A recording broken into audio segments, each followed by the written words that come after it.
안녕하세요. 당신의 노후 준비를 돕는 연금왕 무드셀러입니다. 2021년은 이제 가고 2022년 새해가 이제 곧 밝아올 텐데요. 이맘때가 되면 이제 항상 연말 연초가 되면 하는 게 내 삶에 변화를 줄 만한 뭔가가 있을 것 같다는 느낌이 있죠. 그래서 하나씩 찾아보게 되는데, 노후를 준비하는 직장인이나 이제 갓 퇴직하신 예비 은퇴자 입장에서는 연금과 관련된 제도 변화를 또 관심 깊게 좀 지켜봐야 될 것 같아요. 그래서 제가 이제 여러분의 수고를 조금이라도 좀 더 덜어드리려고 각종 개정 법률, 연금과 관련된 개정 법률과 제도에 대해서 이제 샅샅이 한번 뒤져가지고 오늘 좀 정리를 한번 해봤습니다. 제가 찾아보니까 한 6가지 정도의 주요한 변화가 있는 것 같은데, 이거를 이제 연초부터 연말까지, 그러니까 또 시간 순서로 한번 좀 나열해 봤습니다. 한번 따라가 보십시다. 그럼 첫 번째 변화부터 짚어보도록 하겠습니다. 2월 18일부터 연계연금 수령 요건이 완화됩니다. 이게 무슨 내용이냐? 연계연금은 뭐고 이런 거 이야기 많이 하시는데, 공적연금, 우리가 국민연금, 공무원연금, 사립학교 교직원연금, 별정우체국연금, 군인연금, 이걸 이제 5대 공적연금이라고 하는데, 이 5대 공적연금을 받으려면 기본적으로 일정 기간 이상 보험료를 납부를 해야 됩니다. 그러니까 국민연금 같은 경우는 10년 이상 뭐 납부해도 이런 조건들이 있는데, 이 조건들을 충족해야지만 연금을 수령할 수 있도록 자격 요건들을 갖추고 있거든요. 그럼 한번 살펴보면, 국민연금 가입자가 받는 거를, 우리가 노후에 받는 거를 노령연금이라고 하는데, 이 노령연금을 받으려면 최소 가입 기간이 10년 이상은 돼야 돼요. 그리고 이제 공무원연금, 사학연금, 별정우체국연금이라는 것들, 여기서 받는 것들을 이제 퇴직연금, 노후에 받는 걸 퇴직연금이라고 하는데, 직장인들 받는 퇴직연금하고 좀 용어가 같아서 헷갈릴 수 있는데, 뭐 퇴직하고 나서 받는, 이분들이 받는 연금을 퇴직연금이라고 하는데, 이 경우에도 10년 이상은 그러니까 재직을 하셔야지 나중에 퇴직연금을 받을 자격이 됩니다.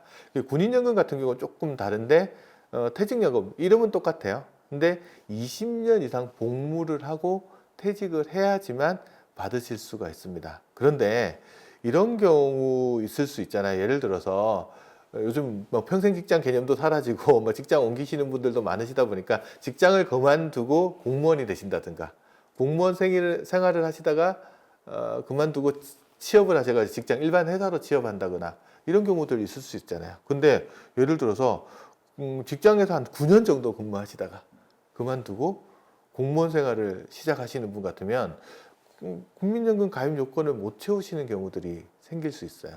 예를 들어 뭐 공무원분들 중에 한 9년 정도 재직하다가 그만두고 일반 회사에 취직하면 그 좋다는 공무원연금 못 받으실 수도 있거든요. 군인분들 중에 한 뭐 15년 정도 군복무하시다가 그만두시고 일반 회사에 취업하시는 경우, 이런 경우에는 주된 연금들을 못 받는 문제들이 발생할 수 있습니다. 그래서 이것 좀 억울하다, 이런 경우 생길 수 있어서 2가지 연금을 연계해서 수령할 수 있는 조건들을 만들어 놨는데, 그걸 이제 법률적으로 연계연금이라고 이야기를 합니다. 그러면 연계연금을 받으려면 어떤 조건을 갖춰야 되냐? 그러면 국민연금하고 직영연금을 합쳐서 가입 기간이 20년이 넘어가면 연금을 수령할 수 있게끔 돼 있어요. 그래서 예를 들어 국민연금에 9년 가입하다가 직장에서 퇴직하고 공무원이 되셨다. 그럼 공무원으로 11년 이상만 재직하면 공무원연금도 받으실 수 있지만, 연계 신청을 국민연금공단에 하시면 국민연금도 같이 받으실 수 있게끔 됩니다. 그러면 국민연금 가입 기간이 9년, 공무원연금 가입 기간이 9년이면 어떻게 되나요? 그럴 수 있죠. 예를 들어서 이런 경우입니다. 직장에서 9년 근무하다가 공무원으로 임명되셔가지고 공무원 생활 9년 하다가 퇴직하셨다. 그러면 국민연금 받으려면 10년 돼야 되고, 공무원연금 받으려면 또 10년을 근무해야 되는데, 둘 다 안 되죠. 그것도 합쳐도 또 18년밖에 안 되니까, 이건 또 20년이 연계연금 신청 조건들도 안 돼서, 이분 같은 경우는 그냥 이렇게 다 조건이 안 되면 뭘 해야 되냐면 다 반환 일시금 형태로 받아야 돼요. 근데 일시금이라는 게 어떻게 되냐면, 여태까지 납입했던 돈에다가 이자 정도 더해서 받는 거라서 연금에 비하면 좀 불리하다고 할 수 있거든요. 그래서 이 부분이 조금 문제가 될 수 있다. 그래서 기간을 좀 줄였으면 좋겠다는 게 제 생각이었거든요. 근데 이게 법이 개정돼서 내년도 2월 달부터 바뀐 내용은 어떻게 되냐면, 국민연금하고 직영연금을 합쳐서 10년만 넘어가면 연계연금 신청 조건이 되는 거예요. 그러면 아까 9년 하신 분 같으면은 공무원연금공단, 뭐 국민연금공단에다 각각 연계 신청을 하시면은 양쪽에서 다 연금을 수급할 수 있는 조건이 된다. 그 부분들을 알아두시면 이제 도움이 되실 것 같은데, 단 이제 알아두셔야 될 내용은 뭐냐 그러면, 직영연금들이 다 되는 거는 아니고, 직영연금 중에서도 공무원연금, 사학연금, 사립학교 교직원연금, 그다음에 별정우체국연금하고 국민연금을 합쳐가지고 10년이 넘어가면 이제 연계 조건이 되는 거죠. 그게 이제 내년 2월 달에 2월 18일부터 바뀌는 내용이고, 군인연금은 여전히 수급 개시 요건이 20년이 넘어가야지 군인연금을 받을 수 있기 때문에 국민연금하고 군인연금을 합쳐서 20년이 넘어야지 연계 신청을 할 수 있는 것은 지금하고 동일한 부분입니다. 그래서 공무원, 사학, 별정우체국연금하고 국민연금 연계했을 때 10년 이상 되면 내년 2월 28일부터는 연계연금 신청하셔서 양쪽에서 다 연금을 받으실 수 있는 조건이 된다. 이렇게 보시면 될 것 같습니다. 자, 2022년도에 주목해야 될 두 번째 연금 관련된 변화 지금부터 살펴보겠습니다. 내년 4월 14일부터 근로자 퇴직급여 보장법이 일부 개정돼서 시행되는 부분들이 바뀌는 내용들이 있습니다. 그 중에 가장 큰 변화 중에 하나가 30인 이하 중소기업 근로자들의 가입할 수 있는 이게 중소기업 퇴직연금 기금제도 같은 게 도입되는 부분이 주요한 변화 중에 하나라고 보실 수 있을 것 같습니다. 그럼 이거 왜 도입하는지 한번 좀 살펴봐야 될 것 같은데, 우리나라의 퇴직연금 제도가 도입된 게 2005년 12월 그때 무렵이었거든요. 근데 퇴직연금 제도를 도입한 거는 크게 보면 두 가지 이유가 있어요. 우리나라는 법정 퇴직금 제도라고 해서 근로자가 퇴직하면 회사가 퇴직급여를 주도록 법으로 정하고 있어요. 1년 이상 근무한 근로자가 퇴직할 때. 근데 근로자가 퇴직하기 전에 회사가 부도가 난다거나 재정상의 어려움을 겪게 되면 퇴직하는 근로자가 그 퇴직급여를 못 받을 수 있는 문제가 있죠. 그래서 그 퇴직급여 지급 재원을 회사 외부의 금융회사 같은 데다가 보관을 하게 되면 회사가 문제가 생기더라도 퇴직금을 받는데 문제가 없죠. 이걸 이제 정식적인 용어로 퇴직급여에 대한 수급권을 보호하기 위한 목적이다. 근데 중소기업들 같은, 특히 소기업 같은 경우에는 이 문제를 겪게 될 가능성은 더 크잖아요. 그럼에도 불구하고 퇴직연금 도입 비율이 상당히 낮게끔 나옵니다.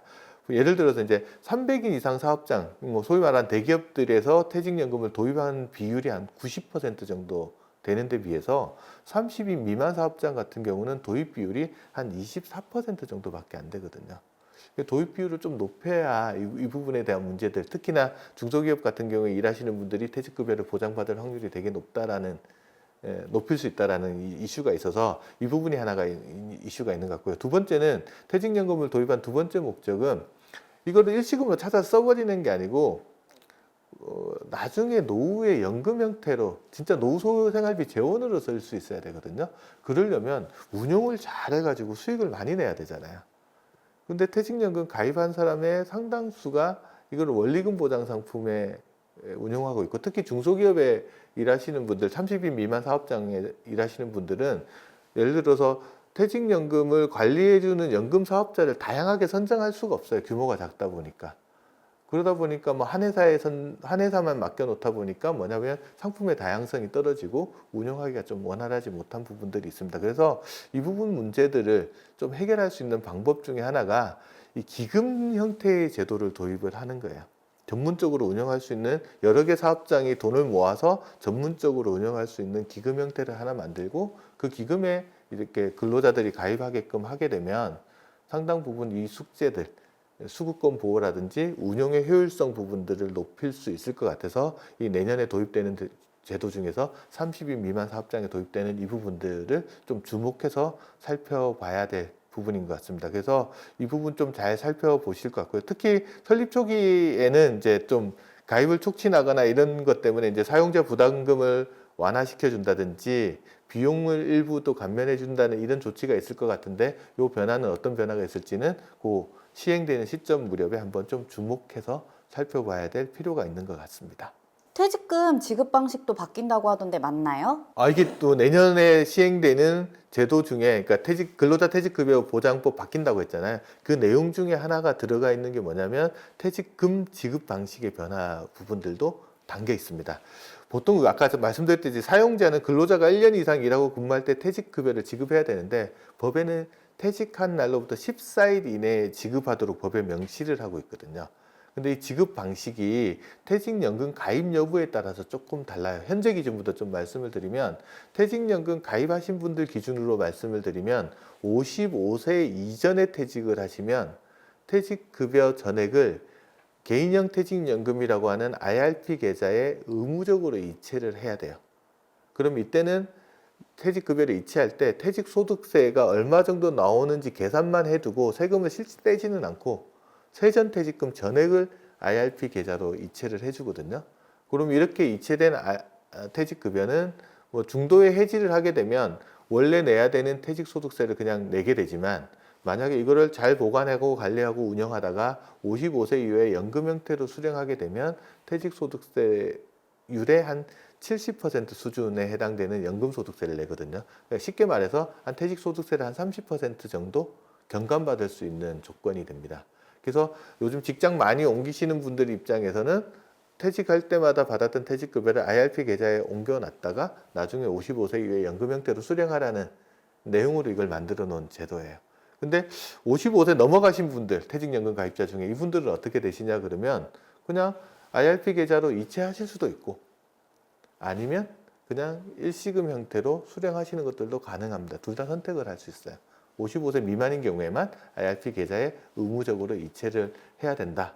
근데 일시금으로 수령하시는 경우에는 세금 다 떼고 수령하시게 된다는 거 알고 계시면 돼요. 그러면 현재는 퇴직연금 가입자들이 이런데 퇴직연금에 가입하지 않으신 분도 있잖아요. 퇴직금 제도로 남아있으신 분들은 그분들은 어떻게 되냐라고 하면 그냥 IRP 계좌에 의무 이체하지 않으셔도 돼요. 그냥 넣고 IRP 계좌로 이체해가지고 나중에 난 연금으로 받으면서 세금 좀 경감 받을래 하시는 분은 선택사항으로 IRP에 이체하시면 되고 그렇지 않으신 분들은 그냥 일시금으로 수령을 하셔도 별 문제는 없는 상황입니다. 근데 내년에 근로자 퇴직급여 보장법이 4월에 개정이 되면 내용이 조금 바뀝니다. 퇴직연금 가입 여부랑 상관없이 55세 이전에 퇴직하시는 분은 퇴직급여를 전액 IRP 계좌로 의무적으로 이체를 하셔야 된다. 내 퇴직금 왜 너네 마음대로 여기 이체 강제하는 거야? 라고 하는데 이게 뭐 일시금으로 수령할 수 없게끔 막는 게 아니고요. IRP 계좌로 의무 이체를 하게끔 만들어 두고 만약에 자금이 필요하면 이체한 다음에 거기서 찾아 쓰도록 만들어 놓은 거라고 보시면 돼요. 다만 이제 예외 조항 같은 것들도 몇 가지 있는데 55세 이전에 퇴직을 하더라도 예를 들어서 퇴직금을 담보로 대출을 받으신 분 있잖아요. 이분 같은 경우는 퇴직금을 받아서 그 담보대출 상환해야 되잖아요. 이런 경우는 예외적으로 일시금 형태로 수령할 수 있도록 해놓고요. 그 다음에 퇴직금 규모가 너무 작은 경우, 그래서 한 300만 원 이하인 경우에도 이거 받으셔가지고 일시금 형태로 수령할 수 있게끔 해놨다. 그런 거 정도는 좀 기억을 하고 계시면 될 것 같습니다. 그러면 직장을 여러 번 바꾸면 IRP에 여러 회사에서 받은 퇴직금이 쌓이겠네요? 그것도 많이 물어보시죠. 요즘 이제 평생 직장 개념이 사라지면서 뭐 여러 직장 옮겨 다니시는 경우들 되게 많으신데 이런 경우 뭐가 문제가 되냐면 퇴직금 받아서 써버리고 이렇게 되면 결국 나중에 노후 생활을 할 때 쌓여있는 연금이 적어질 수밖에 없잖아요. 그래서 그 통산할 수 있는 장치로 만들어 놓은 게 IRP라고 하는 개인형 퇴직연금 계좌고 퇴직할 때마다 그 돈을 거기다가 담아 놓는 거죠. 담아 놨다가 여러 회사 다녔으면 그 퇴직금이 거기다 다 담겨 있을 거고 그 담겨 있던 돈을 55세 이후에 연금으로 수령하시면 그 세금을 한 30% 정도 절감하면서 노후 생활도 준비를 같이 하실 수 있으니까 그런 부분들은 알아두시면 도움이 되고 일종의 IRP를 이제 퇴직연금 가입 여부랑 상관없이 퇴직금을 통산해서 나중에 연금으로 수령할 수 있는 장치로 좀 더 확대해서 시행하는 게 내년도 바뀌는 내용이다. 이렇게 알아두시면 될 것 같습니다. 자, 그러면 이제 내년에 주목해야 될 변화, 이제 네 번째를 살펴봐야 될 건데요. 이거 되게 좀 관심 많으신 내용 중에 하나일 겁니다. 내년 7월부터 건강보험 2단계 조정안이 시행이 돼요.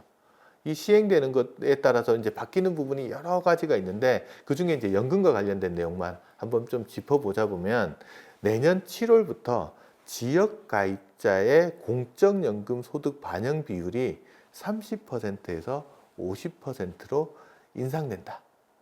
여기까지만 들으면 이게 도대체 무슨 이야기를 하는 건지 못 알아들으실 수도 있을 것 같은데 이렇게 생각하시면 돼요.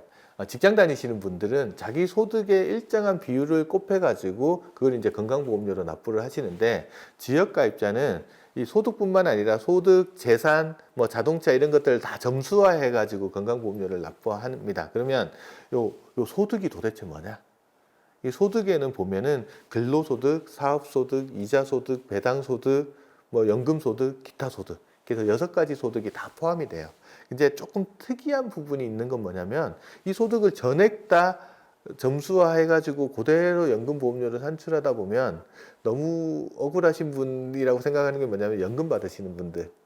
이분 입장에 야, 노후에 연금 조금 받는 거 거기다가 건강보험료 이렇게 많이 부으면은 문제가 있지 않냐 이렇게 이야기하실 수도 있는데 그래서 연금소득에는 조금 혜택을 줍니다. 뭐가 있냐 그러면 연금소득을 예를 들어 한 달에 100만 원 받았다. 그러면 이걸 100만 원을 다 소득으로 보는 게 아니고 그 중에 30%, 그러니까 30만 원만 소득으로 보는 거예요. 그러니까 공적연금 소득의 연금 반영 비율이 현재는 30%로 되어 있다라고 보시면 돼요. 그럼 상대적으로 다른 소득에 비해서 좀 적게 내겠죠. 근데 이 비율을 내년 7월 달부터는 30%가 아니고 50%로 올린다. 그러면 지금은 연금 100만 원 받으면 30만 원 소득만 있는 걸로 보고 보험료 계산을 하는데 내년에 7월 달 지나면 이게 50만 원 있는 걸로 보고 계산을 하니까 보험료의 인상 요인이 조금 더 있을 수 있다. 그러면 직장 가입자의 건강보험료 부담도 늘어난다면서요?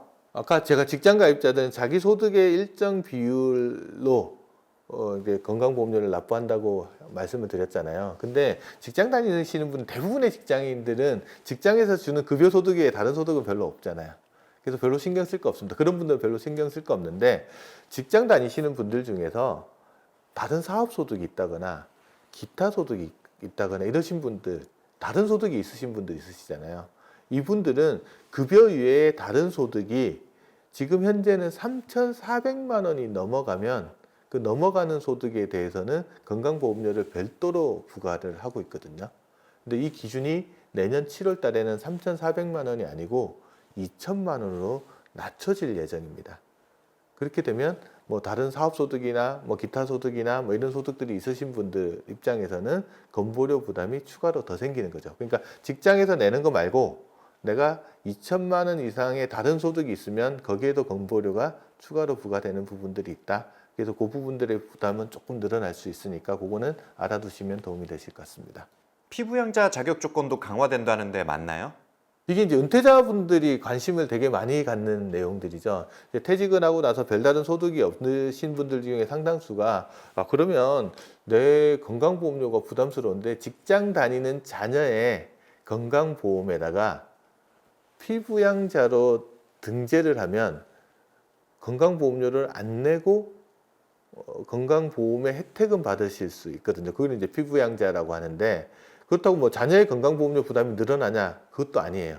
그냥 자녀는 그대로 원래 내던 보험료 내고 자기는 보험료 안 내면서 건강보험을 혜택을 받을 수 있기 때문에 이거를 피부양자라고 하고 퇴직자분들은 이 피부양자 자격이 되면 보험료 부담을 상당히 낮출 수 있으니까 관심들을 되게 많이 갖는데 이게 내년 7월부터 되면 이 피부양자 등재 조건, 자격 조건들이 조금 더 강화되는 부분들이 있을 수 있을 것 같습니다. 그러면 지금 현재 조건부터 좀 먼저 살펴봐야 되는데 현재 피부양자가 되려고 하면 소득이나 재산이 일정 수준 이하여야지만 가능합니다.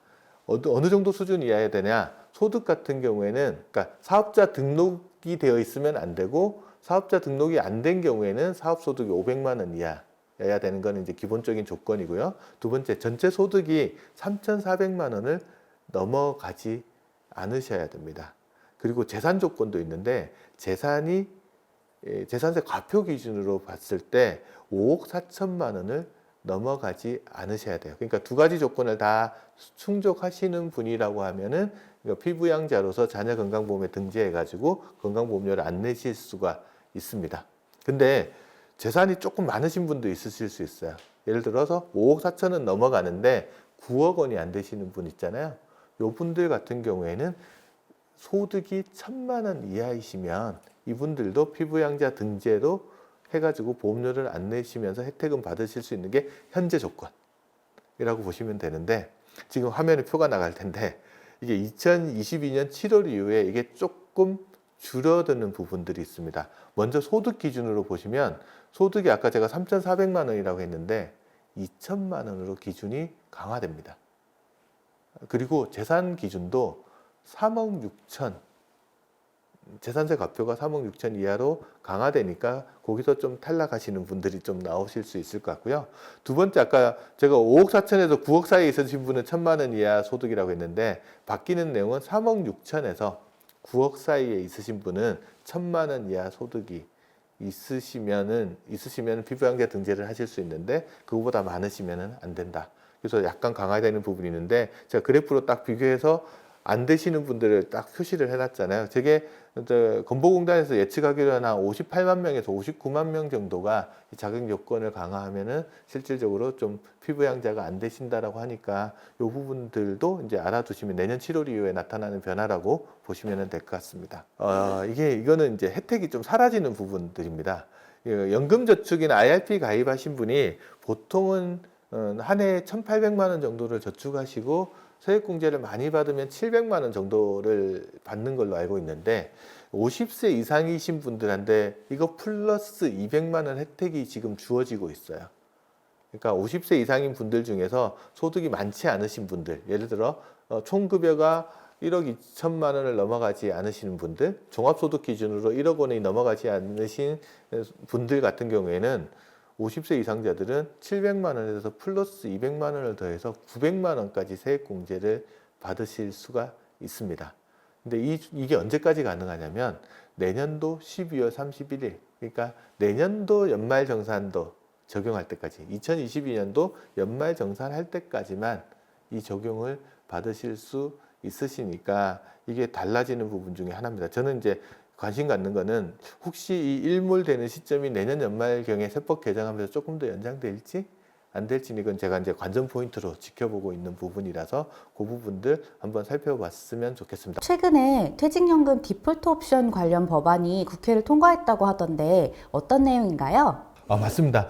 저도 처음에는 한 5가지 정도 법안 바뀐 것들을 준비를 했다가 추가로 이제 그 부랴부랴 이제 12월 9일 날 국회에서 DC형 퇴직연금 가입자들을 대상으로 하는 사전 지정 운용제도, 흔히 이제 시장에는 디폴트 옵션이라고 더 많이 알려져 있는데 이 법안이 국회를 통과하면서부터 이것도 좀 중요한 변화라서 빼놓고 갈 수는 없겠더라고요. 그래서 오늘 그 내용도 한번 좀 정리를 해드릴 겁니다. DC형 퇴직연금이라는 것들은 어떤 거냐 그러면 회사가 근로자가 1년 근무할 때마다 한 달치 이상 급여를 근로자 명의로 된 퇴직급여 계좌에다가 이체를 해주는 거죠. 그럼 근로자는 그 돈을 잘 가꿔서 잘 키워가지고 나중에 퇴직할 때 수령해 가면 그게 퇴직급여가 되는 겁니다. 따라서 근로자가 그 돈을 얼마나 잘 운영하느냐에 따라서 퇴직급여의 크기가 상당히 크게 달라질 수도 있습니다. 근데 문제는 뭐냐 그러면 근로자들이 바쁘잖아요. 바쁘고 또 하다 보면 자산운용에 대해서 크게 관심을 쏟을 여력이나 시간적인 여유 같은 것들도 많지 않고 경험도 많이 부족하다 보니까 이 적립금을 대부분 원리금 보장 상품에 맡겨놓는 경우가 되게 많은 것 같아요. 2020년 말 기준으로 보면 DC형 퇴직연금 적립금이 한 67조 2천억 원 가까이 되는데 이 중에 83.3% 정도에 해당하는 56조 원 정도가 원리금 보장 상품에 머물러 있어요. 원리금 보장 상품에서도 금리가 높고 수익이 좋으면 괜찮을 텐데 저금리가 장기화되다 보니까 수익이 그렇게 높지 못한 문제가 있죠. 원래 퇴직연금 제도를 도입한 가장 큰 이유 중에 하나가 뭐냐 그러면 근로자들이 노후 소득을 좀 많이 가져갈 수 있도록 노후소득 확충을 해 주겠다라는 게 목적인데 이렇게 금리가 낮은 상황에서 원리금 보장 상품에만 머물게 있게 되면 그 목적을 달성할 수 못한다라는 지적들이 이제 계속 있어 왔었거든요. 그래서 이제 논의를 하기 시작한 게 디폴트 옵션이라고 불리는 사전 지정 운용 제도라고 보시면 됩니다. 이 사전 지정 운용제도 말이 좀 어려운데 DC형 퇴직연금 가입자가 내가 어떤 상품을 선택할 거야 라고 정하지 않으면 사전에 미리 정해둔 상품으로 운용을 하겠다. 말뜻 그대로 보시면 됩니다. 그러면 퇴직연금 가입자의 선택권을 좀 제약하는 거 아닌가요? 자기가 제대로 알지도 못하는 상품에 가입하게 될 수도 있을 것 같은데요. 사전 지정 운용제도는 디폴트 옵션. 말 그대로 이제 처음에 정해진 대로 간다라는 느낌으로 받아들이면, 그러면은 가입자 입장에서 선택권을 좀 제약받는 거 아닌가? 만약에 퇴직연금을 가입하는 당시부터 어떤 상품을 막 정해주면, 근로자의 선택권이 좀 제약될 수도 있겠다 이런 생각을 분명히 하실 수 있을 것 같은데 제도의 취지를 정확하게 바라보면 그거는 아닌 것 같습니다. 어떤 거냐 그러면 이런 겁니다. 사전 지정 제도는 도입 프로세스가 어떻게 되냐 그러면 먼저 퇴직연금 사업을 하는 금융회사가 어떻게 하냐면 사전 지정 제도 운용 방법으로 정할 그 상품들 운용 방법들을 고용노동부의 승인을 받아요. 승인을 받고 나서 그걸 가지고 가서 이제 퇴직연금 가입 사업장에 갈 거 아닙니까? 사업장에 가서 이 사전 지정 운용 제도로 운영할 방법에 대해서 이제 설명을 쭉 하면 그 중에서 이제 연금 사업자가 설명한 내용들을 가지고 사용주, 그러니까 회사라고 보시면 되겠죠. 회사가 우리한테 맞는 건 이런 방법들일 것 같아. 라고 이제 승인을 하면 퇴직연금 규약에 반영을 하게끔 되어 있어요. DC형 퇴직연금 규약에 그게 하게 돼 있고, 그 다음에 어떻게 하냐면, 연금 사업을 하는 금융회사가 가입자들한테 가서 사전 지정 운영 방법으로 되어 있는 상품들을 이제 좀 어떤 내용이라는 것들을 설명을 해줍니다. 설명을 해주고 나면, 가입자 입장에서는, 나한테 맞는 건 이걸 것 같아. 라고 이제 지정을 할 수 있겠죠. 그러니까 한 번은 설명을 들은 상품을 자기가 지정을 하게끔 되어 있으니까 전혀 모르는 생뚱맞은 상품에 가입하게 되는 것들은 아니라고 보시면 되고요.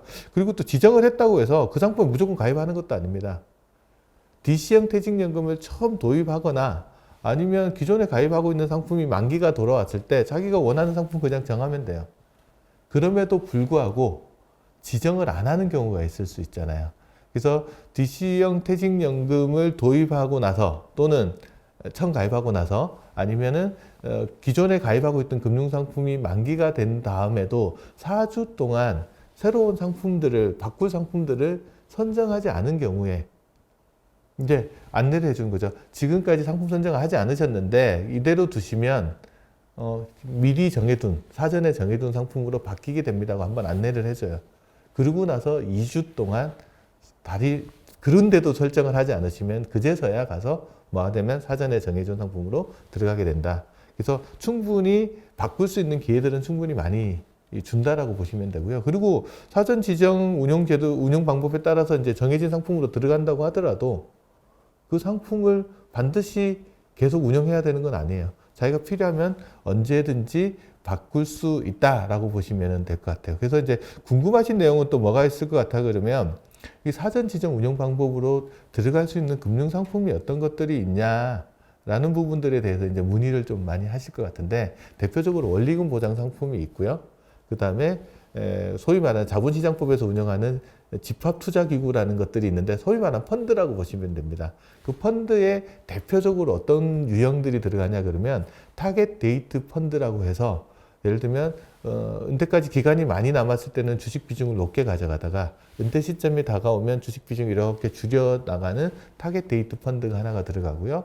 그 다음에 자산 배분형 펀드, 소위 말하는 혼합형 펀드 같은 것들도 들어갑니다. 주식 채권 비중이 이렇게 자유스럽게 조정되는 펀드라고 보시면 돼요. 그런 것들이 들어가고요. 부동산 인프라 관련된 펀드가 하나 들어가고 MMF 같은 것들이 들어갑니다. 그래서 그런 상품들 중에 사전 지정 운영 방법들을 정하게끔 되어 있다라고 보시면 될 것 같아요. 그래서 좀 더 세부적인 절차나 방법에 대해서는 이제 법안이 이제 국회를 통과한 상황이라서 시행령이 곧 통과될 것 같거든요. 시행령이 이제 만들어지고 나면 이 사전 지정 운영 방법에 대해서는 좀 더 자세하게 설명하는 시간을 한 번 더 갖도록 하겠습니다. 그리고 이 법은 이제 12월에 통과됐으니까 공포되고 나면 6개월 이후에 시행을 한다고 그러니까 시행이 되는 시점은 2022년 6월경 정도면 빠르면 그 정도가 될 것 같고요. 그다음에 시행이 되고 나면 기존의 DC형 퇴직연금을 가입하고 있던 사업장들 있잖아요. 그 사업장들은 시행 후 1년 이내에 요 관련된 내용들을 규약에 반영을 해야 되게끔 되어 있습니다. 그러면 이제 내년 하반기부터 한 1년 정도는 기존 가입자들이 요 내용들을 반영하게끔 될 거다. 그렇게 생각하고 계시면 되고요. 오늘은 2022년도에 주목해야 될 연금 관련된 제도, 세제 변화 6가지를 이제 짚어봤습니다. 간단히 나열해보면 연계연금 수령 요건이 완화됐다라는 거 보셨고요. 그 다음에 중소기업 퇴직연금 기금형 제도 같은 게 도입된다는 거, 그 다음에 퇴직금 IRP 이체가 의무화된다는 내용, 그 다음에 건강보험 2단계 개편에 따라서 공적연금 소득의 반영 비율이 좀 높아져서 부담이 약간 늘어날 수 있다는 부분, 그 다음에 50세 이상자한테 주어지는 연금계좌 세액공제 혜택이 내년에 2022년도에 일몰된다는 내용, 그리고 마지막으로 퇴직연금과 관련돼서 이제 디폴트 옵션, 사전 지정 운용 제도가 도입된다는 내용 6가지를 짚어드렸습니다. 오늘 들으신 내용이 좀 도움이 되셨다고 그러면 좋아요 꼭 눌러주시고요. 그 다음에 관심 가지시고 구독, 신청 버튼, 알림 설정까지 해주시면 대단히 감사하겠습니다. 감사합니다. 새해 복 많이 받으십시오.